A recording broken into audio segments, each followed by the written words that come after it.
Sa kasaysayan ng Senado, first time lang na naansit ang sitting Blue Ribbon Chair. Mm-mm. Kaya makikita mo may kumumpas. Ha? May kumumpas. How do you remove a Blue Ribbon Chair? That's a decision by the plenary. You can only do that if you remove the Senate President.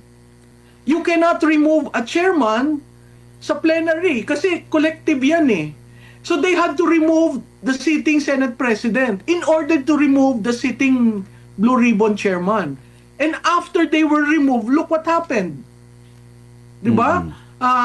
Yung si Gutesa, yung that Marine guy, Orly. tama lang siya, Oo. 'di ba? Oh, tama lang siya hindi mag-avail ng protective custody ng DOJ.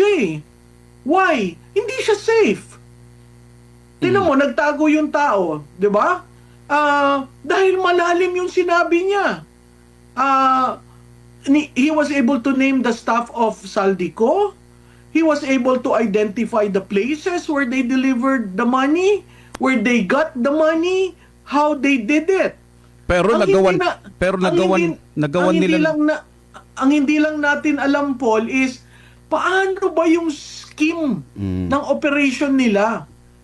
Paano sila kumita? Kasi sabi-sabi lang yung 30%, 20%, etc., etc. Iba pa yung park. Ako, ang gusto kong malaman, paano nagawa yung park? Nagpa-park ka ng pondo, dun sa pinag-parkan mong distrito, may kita na kaagad yung congressman. Yun, klarado yun sa sinabi ni Congressman Tommy Chanco. Meron rin yung I forgot the term he used, yung sharing or something. Yun, kailangan nating malaman kasi how are you going to correct something that you do not know how it was implemented?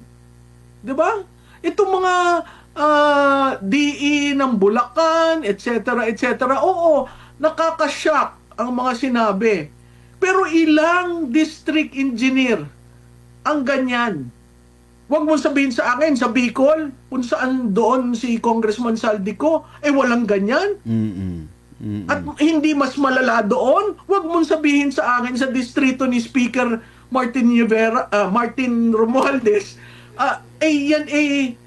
hindi mas malala. Huwag mong sabihin sa akin na sa distrito ni Sandro Marcos, Lily White. So, yung mga yun yung mga personalities na yun, sa Pampanga, di ba?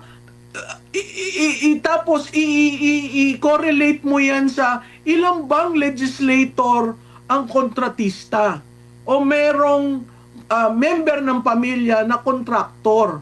Nandiyan na si Senator Ping Lacson eh. Sinabi niya 67. Ba't ayaw niyang ibigay yung listahan? Sinabi niya almost all of my colleagues. Ba't hindi niya ibigay yung listahan? 'Di ba?